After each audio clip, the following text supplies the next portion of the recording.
Good morning mga tropa! Andito tayo ngayon sa Mount Samat sa Bataan. Sama ko kayo mag-ikot sa taas. Wait lang, tatawa muna ako. From Caloocan. Panis. Oh, 'di ba? Tawang-tawa ako diyan. Hindi ko din alam kung bakit ako tawang-tawa basta hindi ko na siya ikakat para matawa din kayo. Panis. Panis. Lakad na tayo pataas. Kung napanood niyo yung pinost ko sa Facebook page ko na nasa baba ko, kausap ko yung guard dito sa Mount Samat. Ngayon, ito naman ang view dito sa taas. Sobrang nakaka-relax dito. Madaming puno at malakas ang hangin. Nakakapagod nga lang umakyat simula gate hanggang sa taas. Dati kasi simula gate hanggang taas pwede akyat ang motor. Ngayon pinagbawal na kasi matarik talaga ang daan. Madami sigurong nadidisgrasya na slide pababa. Mamaya makikita nyo na yung taas na sinasabi ko. Iikot ko kayo sa taas. Super ganda sa taas. Nakaka-relax mga tropa. Bahay. Wala. Matagal nang hindi ito. Matagal siguro hindi napaakot ng anto.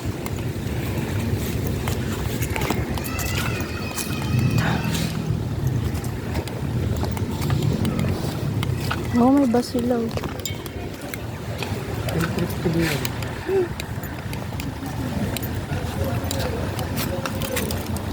Uli.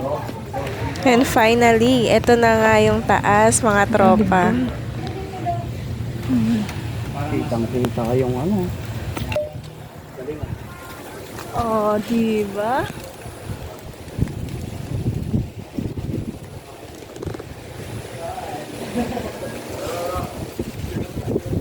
Ano na ba doon? Sambales? Ang halis. Nasaan na ba tayo? Wow! Ayun yung clouds, oh. Ang galing, oh. Ayun, oh, diba? Oh.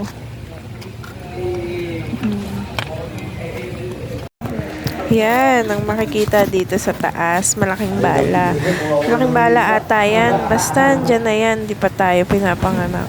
Ewan ko sinong nakaabot na dito sa bala na to. Saka ito pa. Yan yung mga makikita dyan. Comment na lang po kayo kung naabutan nyo pa talaga to. Kung buhay pa kayo ng mga araw at panahon na ito. Pero imposible, 'di ba? Talagang memories na lang siguro sa ating tong mga nakikita natin ngayon dito sa taas ng Mount Samat.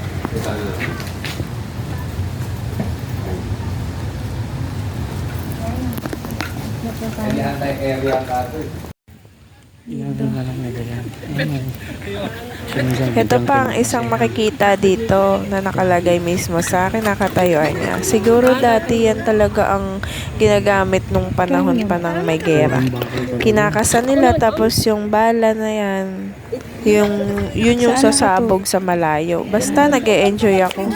Lalo na karating yan. At na-amaze sa mga nakikita ko dito sa taas. Wala pa akong maayos sa picture. Ang daya nyo naman. Sir, maganda dito. Ito naman ang cruise, sobrang taas niyan. Alam nyo bang pwedeng makakit sa tuktok ng cruise na yan? May elevator sila pataas at hagdanan. Sobrang hangin at lamig dyan sa taas. At mas mag-e-enjoy pa tayo dyan sa taas kasi kitang-kita ang buong Bataan at Tanawin. Sobrang nakakalula siguro dyan sa itaas. Huwag kayong mag-alala, tropa. Hindi pa din ako nakakaakyat dyan. Panis. Baba na tayo. Goodbye. Mount Samat. Diba? Nahulog talaga, gulong-gulong. Panis. Limar! Hi!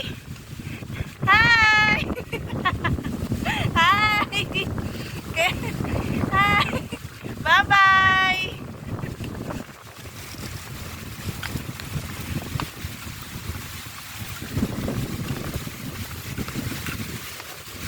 Oh, diba? Ako din.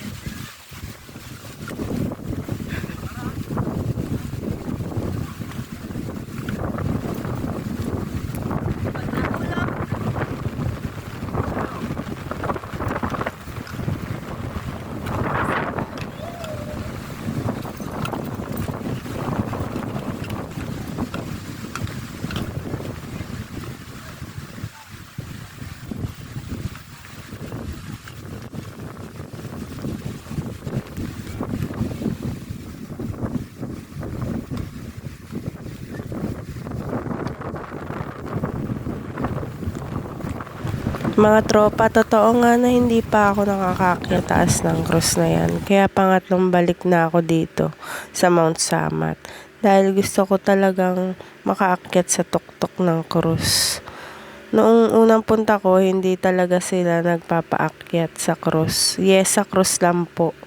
Pero pwedeng iakyat yung motor. Hindi yung katulad ng ginagawa ko ngayon, nakasama ko kayo sa paglakad papuntang taas. Nung pangalawang punta ko dito, pandemic, hindi sila nagpapaakyat sa taas at sarado pa din ang cross. Kaya hanggang gate lang talaga ng Mount Samat. Correction po, hindi po siya talagang pandemic noong nagpunta ako. Pahupa na or pawala na yung virus noon at maluwag na din sa biyahe. Ito po pala yung pangalawang punta ko dito sa Mount Samat. Ito po yung sinasabi ko na hanggang labas lang ng gate. Picture-picture lang at video-video. O diba? Wala pa po akong eyeglass dyan at payat pa ako that time. Reflex ko na lang sa inyo. Yan, yung mga pangalawang punta ko. Tapos, ito na nga for the third time here in Mount Samat, nakausap ko ang guard na nakasarado talaga ang cross kasi parang may crack. So, under maintenance po talaga siya ng ilang years na. Pine tree. Pine tree. So, finally, nakababa na tayo mga tropa. Thanks for watching!